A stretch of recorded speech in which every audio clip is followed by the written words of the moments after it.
excited because with 7.3, we finally get to shake up a lot of the expected red side ones and switch things around. Something's never changed though. First ban rising, and on the blue side, as we do get ourselves into champion select TSM with a Malzahar ban. I'm actually a super big fan of the early phases of these, flex pick bans that are coming out.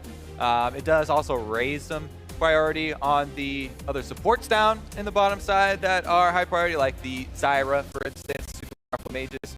But as of right now, we'll go back to kind of the old ones. Even though Camille got hit super hard as far as the nerfs, some of the biggest win rate changes out of 7.3, still very capable hands. You really do need to respect the champion. So that one finds himself, as well as your Rainbow. It's one of the nice things I like about blue side Camille ban. I think it tells you a lot about the changes because Cloud9 aren't willing to first pick it because it's not that strong, but it's strong enough that they don't want to give it away. So it looks weird to see it shift sides, but I think that tells you a lot about the changes. Also, a little added caveat there. Impact had the Camille, a week or 2 weeks ago, and had a lot of unfortunate errors. So it definitely looks like he hadn't put a lot of time in on the champion, and because it was banned so much or something. But yeah, they definitely don't want to first pick it, as you said, due to maybe familiarity issues as well. So that one definitely do like that ban from Cloud9. Will LeBlanc for Cloud9. Jace for TSM leaves Varus wide open. Cloud9 snap that up. All right, the Varus. We were focusing so much on all these old bans that the new era of bans, where Varus has very commonly find himself on the red side, actually does slip through here with TSM's priority shifting over to the Jace at the very end there. But that means that, as usual, we will expect a Jhin pickup in first round at some point from TSM. Again, no reason to rush it, as Cloud9 would probably not run the Varus in the mid lane and grab both of those. But again, that is an option if teams want to craft these next level pick bans where you want to try and take away both of the primary lethality marksmen. It is viable in the mid lane still, and it always is worth mentioning these possible flexes. Yeah, Kha'Zix Maokai for TSM is a small risk here in draft because Cloud9 can take some stuff away with the flex picks, and TSM are showing a little bit more than they have to potentially here, but pretty unlikely that Cloud9 will take away the AD carry. They want their Shen for Cloud9 matching the Maokai versus TSM in top lane, and now Cloud9 again going to get to show a different pick. They might just take jungler here to match the Kha'Zix. That should give TSM the easy Jhin pickup. So nothing too crazy should happen here in phase one. Definitely not expected, but still, door is open. As far as I'm ready. And there it is. There's your expected answer. As Rengar is already banned, going down the tier list. And actually, to me, the priority on Kha'Zix over Graves should be very, very small as far as TSM. And that may be another one of those familiarity issues or something coming in. But I know that both these guys have had plenty of Graves time, so I don't think that is too big of an issue.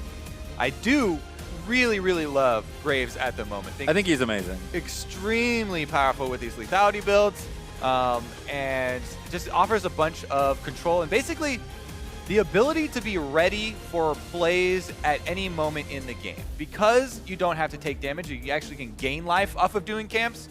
As long as you position your route that you're doing camps near where you think the aggression is going to come from.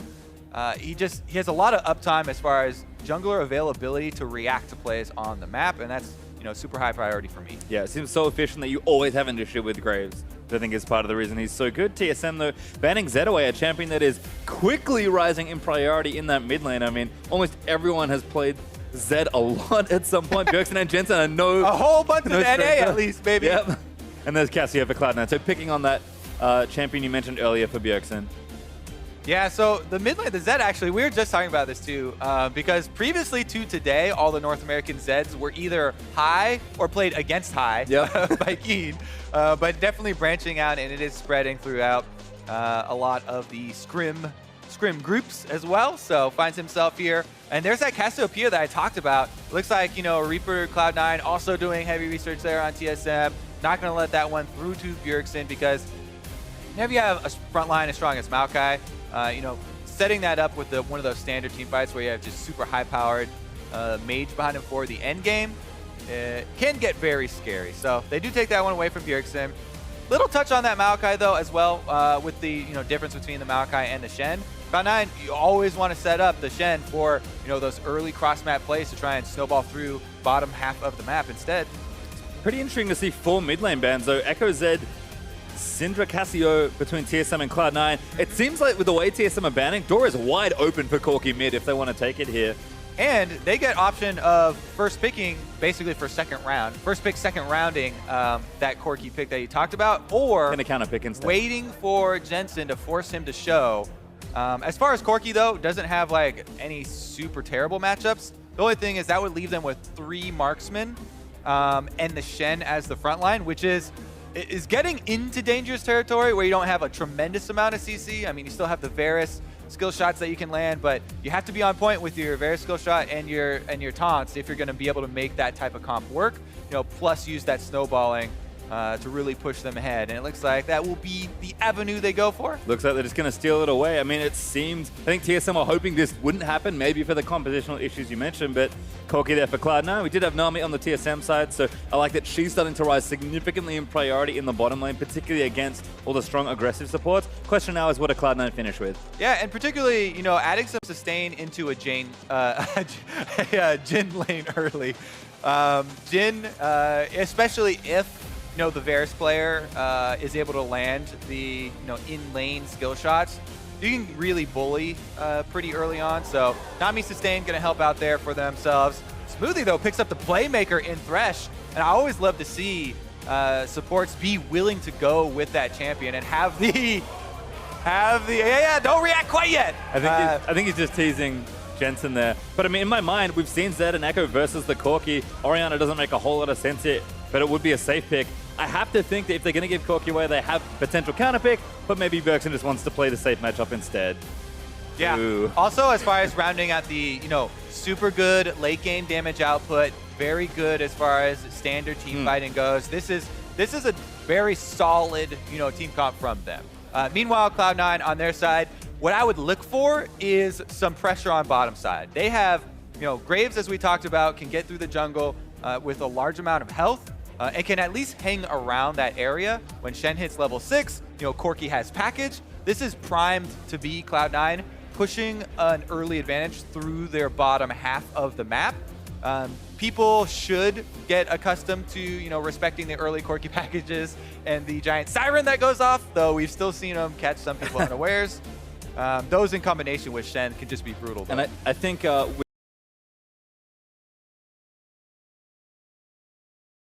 game. Very aggressive at Cloud9, ability to snowball hard and just win a quick first game here. TSM, we know that early games looked pretty shaky, especially against Cloud9 the last time they met. Like you said, it's very simple, very safe team fighting comp for TSM. If they make it to where they're comfortable and the game's not horribly far out of reach for them, this should be very straightforward. Yeah, that's actually a super good point. I like that you bring this up because coming into this game, Cloud9 actually have the lowest percentage of first turrets being secured in their game. So they have not been the ones forcing down the early objectives, and that might be an area where, as we said, maybe TSM try and camp impact or try and push things ahead, but we'll see. Neither of these teams have been real explosive early game starters. I think potentially against each other, they know how good the other is, so going to want to play safe here, but we'll see what happens. Maybe there's some fireworks out for game number 1, but here we are.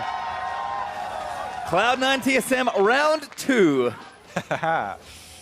Love these rematches. Cloud9, if you guys don't remember, got the better of the first meeting of these two teams. We're able to beat TSM on day 1. That's a gross understatement. They got more than the better of TSM in their first meeting.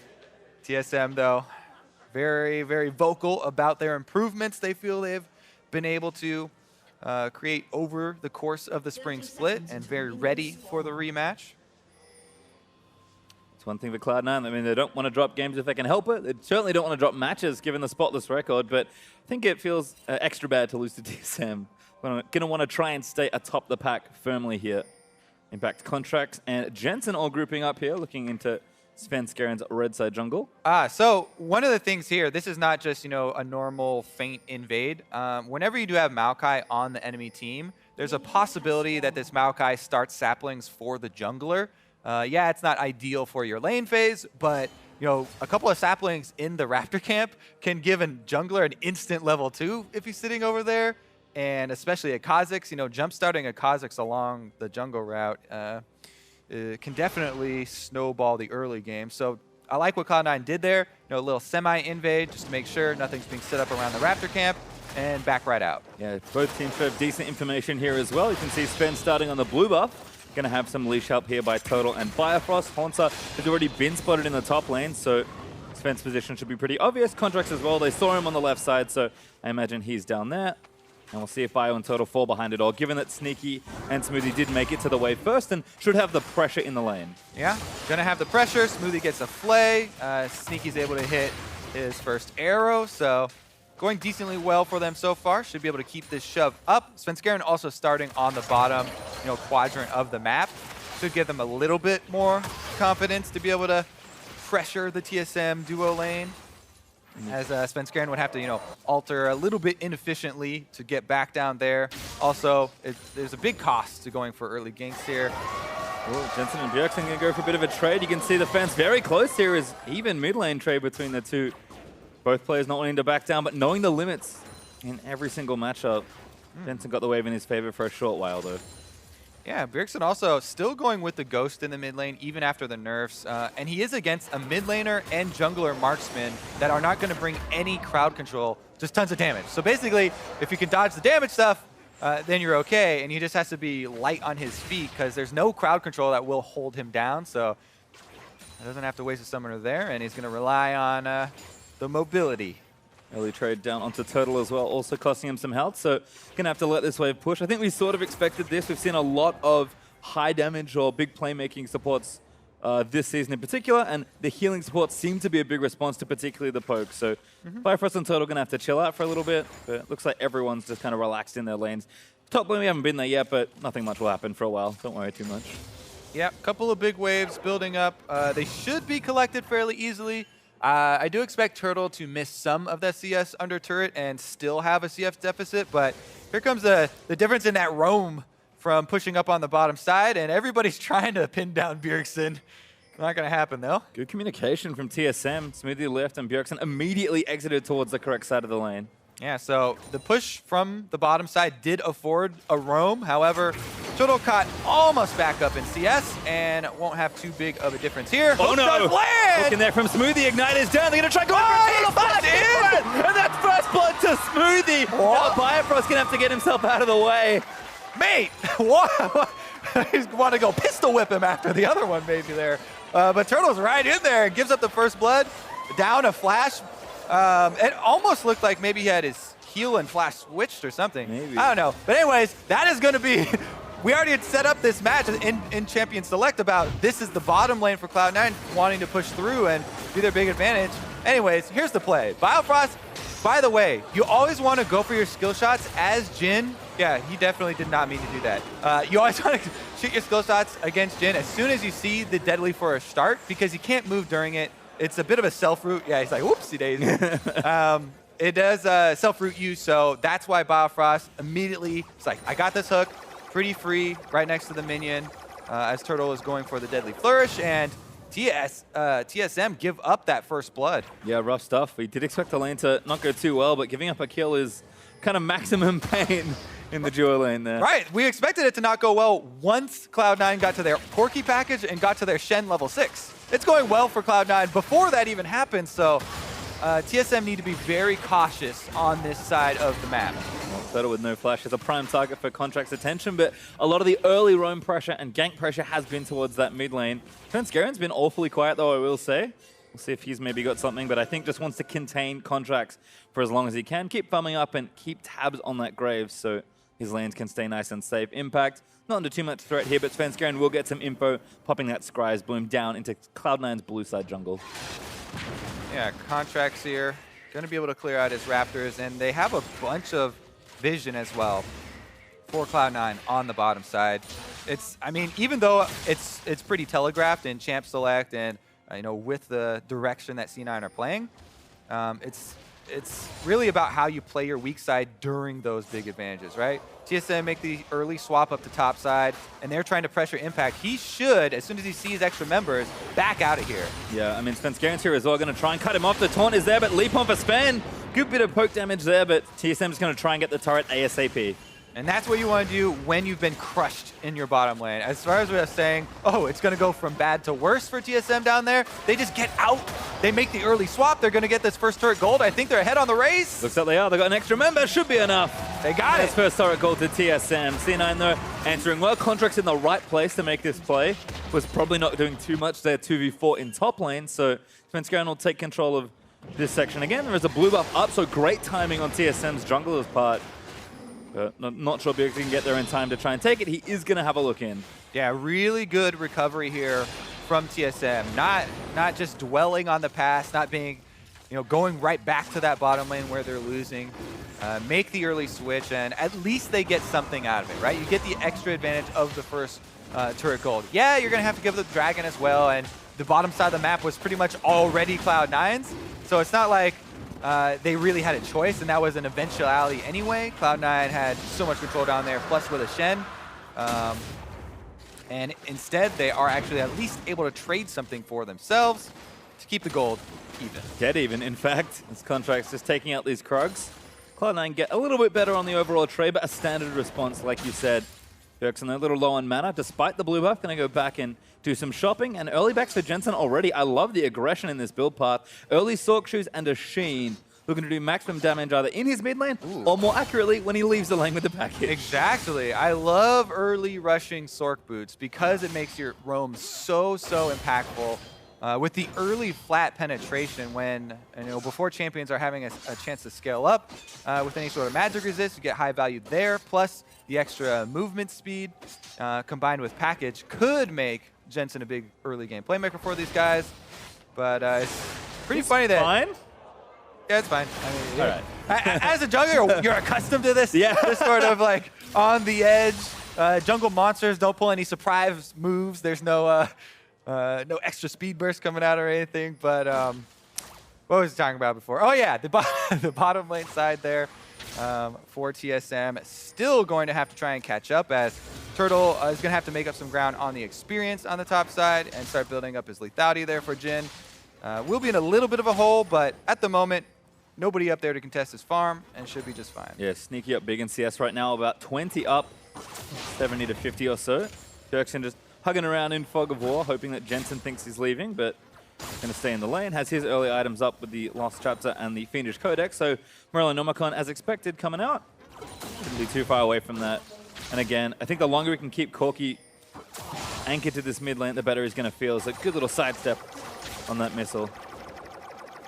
Working towards the vision. I like to see large groups of teams going to do the first line of vision, which is pretty dangerous. I want to go in for a Contractz. Whoa! Shen ulti there, Chain of Corruption. Lands on a Svenskeren, flashes out of the way. Smoothie plays him in. There's the hook landing in straight into the smoke screen. Sven going to pop the ulti and try and run out, but he's got nowhere to go. Sneaky Cancel with the that. next kill. And Hauntzer, immediately hits the cancel. That's why you want to go with a large group, but even with the large group, met by a tremendous force from Cloud9, and explosive second kill here.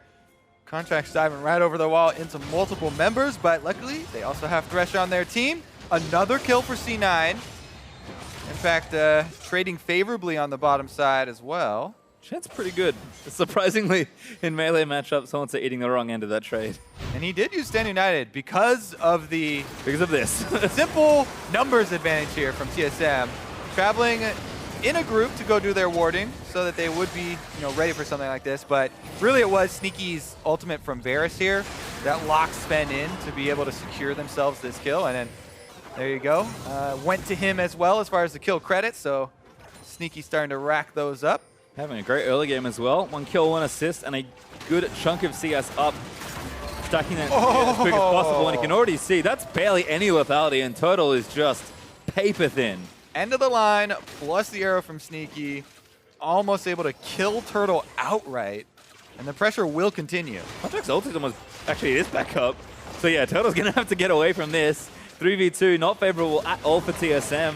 Svenskeren in the wings, but C9 gonna take another turret for themselves, and TSM, we talk about the early game being a bit shaky. They've tried to trade here, but have been just a step or two behind. And to be fair, we set up the Cloud9 with having the lowest first turret percentage. They still didn't get the first turret. That's true. As far as, the early game is definitely going great for them, snowballing off that bottom lane pressure, but TSM were able to at least get something out of kind of losing scenario. And we will see if they're able to stabilize this mid game, because whenever you do have a comp that is a fairly secure team fighting 5, you do always have that option to try and rely on. It just does make you tread a bit more lightly around this stage of the game, especially when those other options like the package do line up for Cloud9. Yeah, Jensen's ready to go, so they're going to shove this wave out. We'll look to see at least where he's going to exert pressure on. Immediately dips left, going to take out that control ward, and TSM know they have to play back for a minute or so that the package is available. Jensen, though, just speeding through the jungle. Biofrost does not want to 1v1 that Corki. 3 levels down, going to get a ward down and at least try and track where Jensen wants to go. Yeah, C9 want to make a push on the opposite side from Shen constantly. So even though they've swapped lanes, Impact now, bottom side, he is stand united, and he will be able to land a bit quicker in any team fight that breaks out, plus very clearly adding the shield. So they have free reign pretty much to get in here, take over all the vision. And once you have vision established with a Varus on your side, it makes it very easy to get some pretty free chunks of health out of the enemy team. Nice defensive play, though, from TSM. Jensen just used it in lane. Again, they wanted to make a play here, but feeling a little risky. Svenskeren, though, going to go maybe the short way around. Ulti from Varus going to catch him in our Contractz, trying to take him down. Should be enough damage. Orianna ball's almost enough to save him. Contractz takes him down, but the snipe comes back in, and he'll go down to Turtle. Now Hauntzer diving in with the teleport, looking to lock someone up. Impact made it in there with the ultimate, and TSM needs something. Good disengage there from Smoothie on the Thresh. Play back, popping up the box there, and then they get out on the blast cone, because Impact took a large chunk of damage getting in there, and TSM, even though Sven's the one who gets jumped on here, and Contractz uses the combo to try and burst Sven, even though jumps over his head, it takes them a while to kill him, and they do get the counter kill. Plus, Impact being lower on health means the tank health battle is currently in TSM's favor, so very necessary and good disengage there from Smoothie to get them out after the fact. I think something you raised, though, is already starting to show for TSM's comp, particularly as it scales up. You talked about the single damage type there for Cloud9. They have a lot of attack damage and not as much AP, despite the fact that Corki's split. I mean, Svenskeren looked hard enough to kill with shields from Orianna and heals and shields from Biofrost. Maokai should be impossible to kill, and they're always going to be able to support the frontline member and keep them tanky, assuming they can scale up to that mid-late point. Yeah, and even with Corki's magic damage that he's bringing to the table, Maokai already has the cowl here, which is going to afford him some. Plus, he's landed a snare. Bubble there as well. Snare off for the deadly flourish. Easy kill for Hauntzer, and TSM now going to convert for the Drake. TSM get another pick off here. This one is unanswered. Cloud9 do have teleport on Impact, but no stand united, so they may just go for some sort of snipe steal. Sneaky's famous for it. Certainly is. W not going to work for Varus, but Q should do just fine. Not enough there, and Hauntzer goes back of it. Jensen, TSM, so decisive in the bubble. Get a catch him as Jensen, and Sven takes out Sneaky. TSM take the dragon and take their lives as well. 2 kills on top of it. No teleport coming out because the members died too quickly. That would have been a wasted teleport channel. It takes too long for him to get there. Jensen immediately taken out in that CC chain. Didn't have time to flash there either. Once the first one landed, look at this. Hauntzer walks right over to him. Jensen probably didn't think that that was going to be able to reach that far, but because he doesn't flash early, boom, instant cancel there from the Maokai, plus Nami bubble, follow up, and TSM actually start to snowball in front. Equalize the turrets and actually get themselves up ahead in gold. Mountain Drake helping out with the bottom outer turret take. And now they're up 1,000 as Cloud9 were trying to snowball the game forward. TSM instead equalized nicely, and we'll see where the teams want to go next because the map is pretty wide open. A little imbalance as far as overall geography goes. Definitely true. The big imbalance you're talking about here is the vision, right? Cloud9, red quadrant, a lot of wards still over there from their time spent on that side, whereas TSM have those ones lingering around after that Drake victory they just got. All this being said, though, still extremely close game here, and Cloud9 do have the Varus Corki, one of the most classic right now. combinations for these mid-game poke sieges. Mid lane turrets are still standing, the outer ones, so that's a pretty clear target for them to direct themselves to next. Currently, though, they've sent Jensen to push out the minion waves on top side first before coming over to try and join and get any sort of poke steamrolling here. Good little push attempt by TSM, but Cloud9 play back and know their turret's not under too much threat. Impact is also here causing a bevy of problems for TSM. Level 11, ready to go with teleport and rank 2 ultimate. Hauntzer's summoner not quite off cooldown just yet. So TSM will continually have to worry as the game goes on and the map gets bigger. The Impact is causing problems in a side lane. So it's going to be very important to see TSM make intelligent macro decisions, but also decisive ones. Hauntzer's flash over the wall for that kill, great. That's shades of the TSM we saw last year when they took over Summer, but gonna need a lot more of that to beat a team like Cloud9. Definitely true. As Bjergsen said himself, Cloud9 is the team to beat in the North American LCS right now. Still undefeated in series play, and definitely the strongest one here so far in Spring. See if they can pull it together, though. One of the biggest strengths of this team has been, something that Reaper has talked about a lot, and a lot of the players have given him credit for is, even last year, focused so heavily on communication. And when you come to the stage nowadays, you hear Impact, super heavy voice as far as team communication, super confident in his English, very decisive calls coming from him. Smoothie, one of the guys that was previously a rookie on the team, stepping up huge as far as the communication. And the next step there is to fully integrate Contractz as well. But TSM themselves have been focusing on the exact same area for improvement. Losing double lift and having other members take over. Well, this game is very tense at this point. Mid lane outer turrets are causing quite a number of issues for either team here because they don't really have a lot of space to work with and try and make a play. I mean, there's not even a Drake up in under 2 minutes. Jensen with the package and the Trinity Force, plus working on his rapid fire, could make something happen. Biofrost gets away. Yeah, he canceled some recalls there. A little bit of a jumpy start there for TSM as well. Does use the package right over some wards, so they thought maybe he was coming in hot as well. But you really do have to worry about these Maokai flanks, even now. And there are some decent middle ground wards for TSM, but it's pretty risky to really pull that trigger. And both teams are being fairly cautious right now. They're spending much more time trying to manage the side waves. Nobody really wants to pull that trigger around mid. And we're just seeing the side waves actually get pushed, not even past a quarter of the way here on either side, as they're almost instantly answered from both teams. And the wave clear in mid lane in the 3-man is a lot easier to pull off. It'll tell us a lot about these teams, especially for TSM in this game, about how well they can manage Impact. It's almost a full-time job, making sure Shen doesn't surprise you with a side lane push. And Hauntzer also has to group with the team when appropriate, teleport when appropriate, and still be impactful in team fights. Sure, the mid laners are just trading side lane farm, and they'll continue to do that back and forth while the map is still quite closed. But again, as longer the game goes and the bigger it gets, it's just going to get tougher for TSM. Plus, if they keep trading side waves, the wards along river become important, and trying to pick someone off in rotation. Right now, they've caught them a little bit slow on the rotation as Cloud9 pushed the wave first, so Jensen is mid. Oh, ow. WildTurtle burns the heal that time. He's like, you didn't say anything, back to full health. Nami heal plus summoner.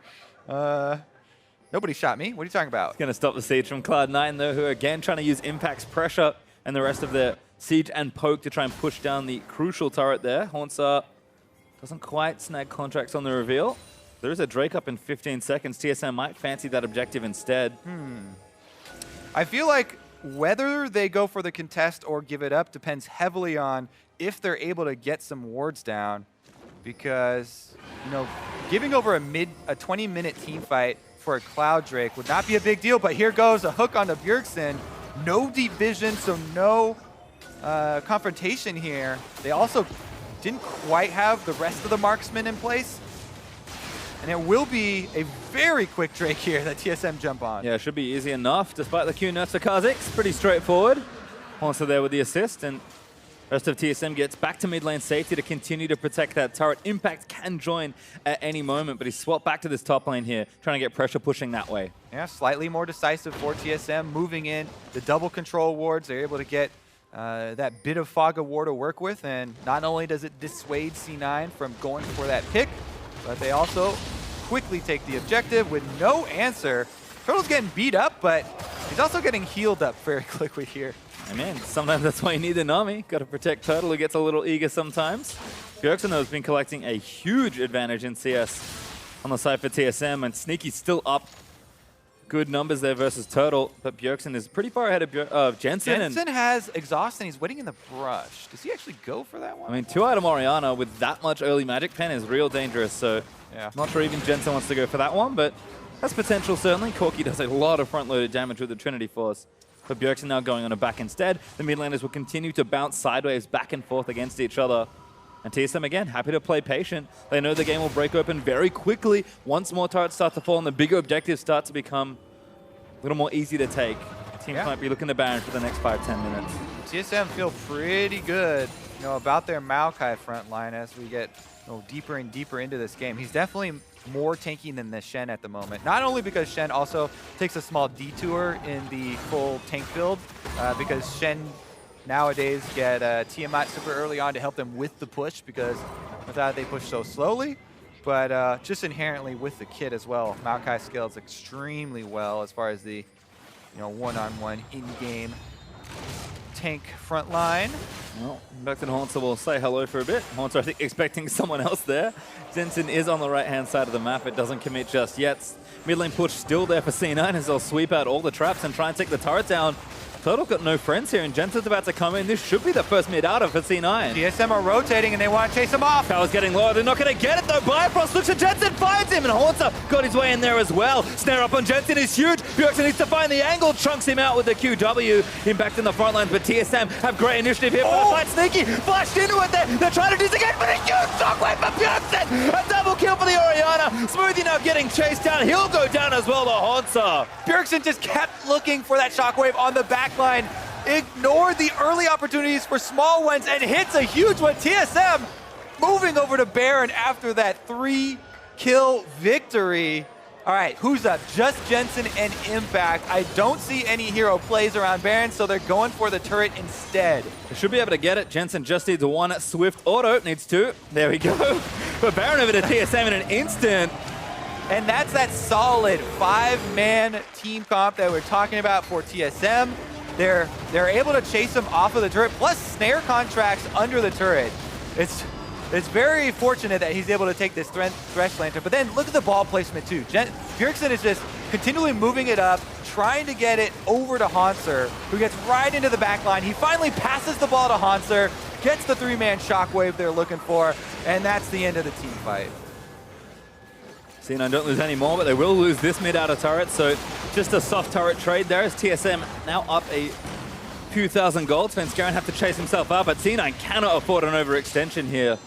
Already pinging down to the bottom lane. Haunt's in the wave, prepped and ready to go, and TSM finally reviving some of that panache from summer last year, looking so much better than they have in the first 5 weeks. Here they are again. Hauntzer's in the middle. Hauntzer's pretty unkillable as well. Impact locked up. He's the tank, but he's going to fall down here. Hauntzer gets himself another. And they're going to keep rolling ahead. Baron buff is going to power this push all the way to the inhibitor turrets, probably. They have quite a bit of cash left in their pockets, but really taking a ton from Cloud9 at the moment. And this is the thing. You just can't afford to make little mistakes like that. The TSM of last year would have punished you heavily, and this TSM's doing it as well. 20+ seconds still on Impact. TSM can do another wave here and stay around until the turret goes down. Svenskeren looking in for it. Big shots out for WildTurtle. Gonna leave it open for as long as he can. Inhibitor now wide open. Smoothie gets chunked out as well. Sven's a little low, but Hauntzer just so tanky in the front side. Ulti out from Sneaky's just going to kind of, oh, that's awkward from Bjergsen, uses the ball, and immediately they have to pull away. Yeah, that takes a lot of their confidence away. Disengage here, but Impact is in! He wants to play, he's not going to make it! Taunt's not going to get there! Turtle still kiting away with the Edge of Night ready. Hauntzer low, but he's still so solid. Woo. Yeah, nobody gets locked up here, and TSM will walk away scot-free. This inhibitor still exposed. There are also wards down here. TSM could return. There's a minute and 20+ seconds left on this Baron buff as well.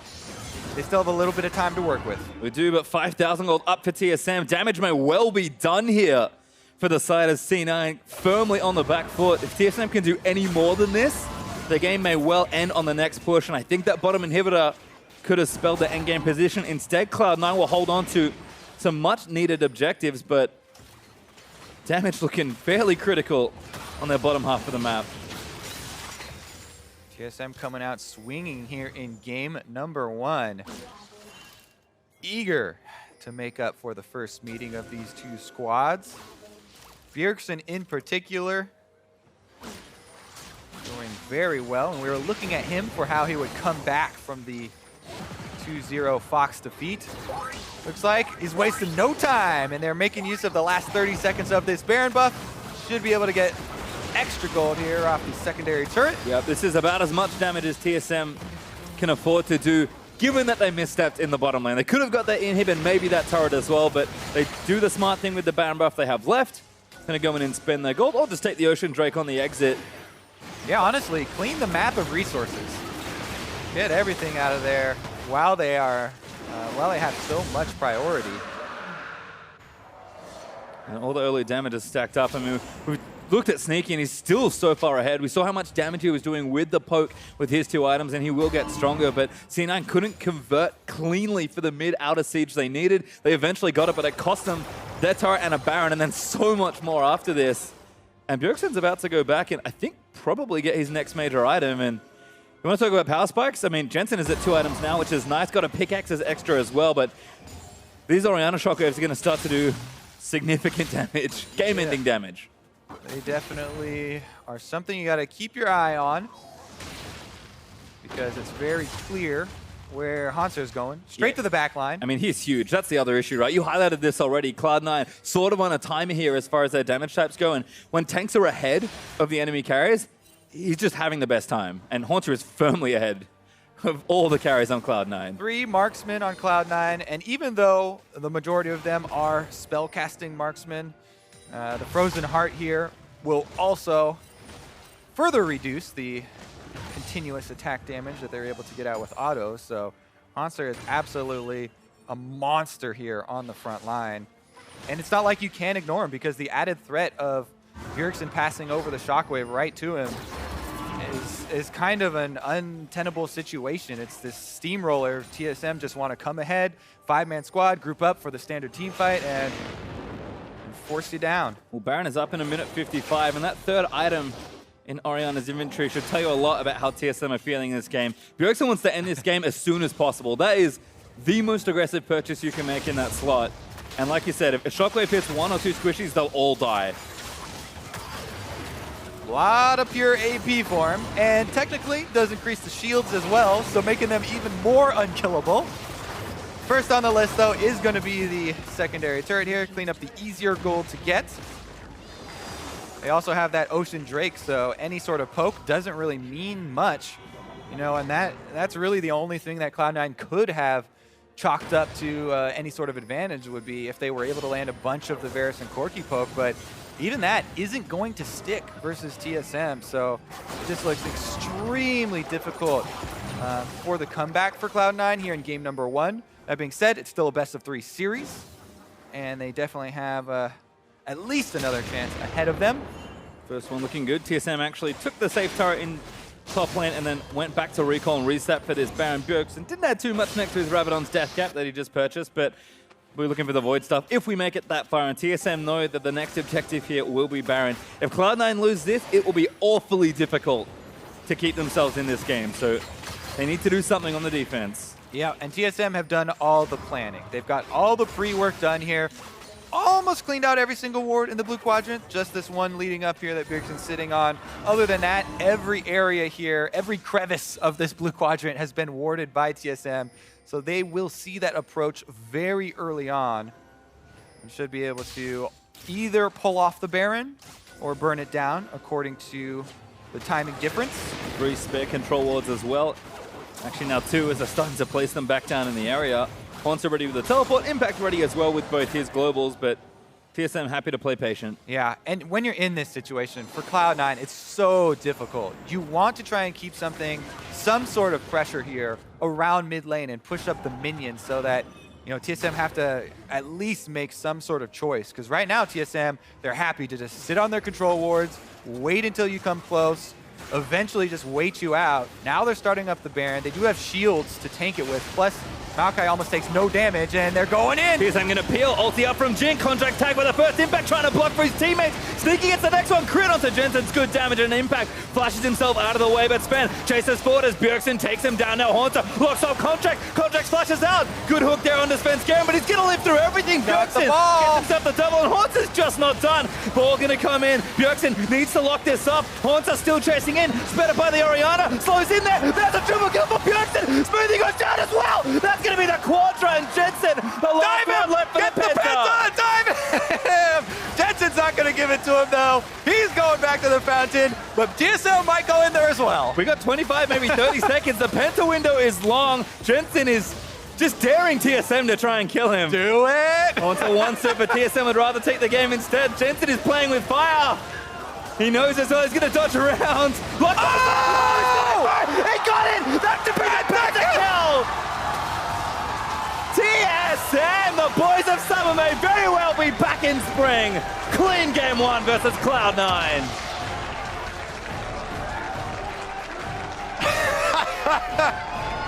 I knew that was going to happen. Yeah. The first Penta in North America, of course, belongs to Bjergsen. Jensen just made it look too juicy, and he was right, it was.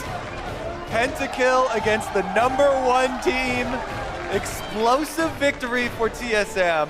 Cloud9, to their credit, they did have the early lead there, had some early things going their way, according to the bottom lane, you know, pushing in, but TSM, they got themselves out of this terrible situation where Turtle had died, given up his flash as well as dying, so they're just like, don't even go back to that matchup. You cannot handle that 2v2 anymore. They switch it up, they go topside to at least trade first turret gold, in favor of stuff on the bottom side that's basically already Cloud9's because they're winning so heavily down there and they have Shen. So I really like that, you know, basically escape pattern from TSM to try and get out of a really bad situation. And after that, they're able to stabilize. I mean, that's what it felt like. The game was stable for a long time. Cloud9 couldn't quite be as decisive or as aggressive as they wanted to. And then it just all went downhill. And TSM, every time they took an advantage, they were just straight back on pressing it. Like, we've seen a very scared-looking TSM for the early part of this season, but I was not scared. No, certainly not at all. Well, for more on that explosive TSM win, we're going to hand it back to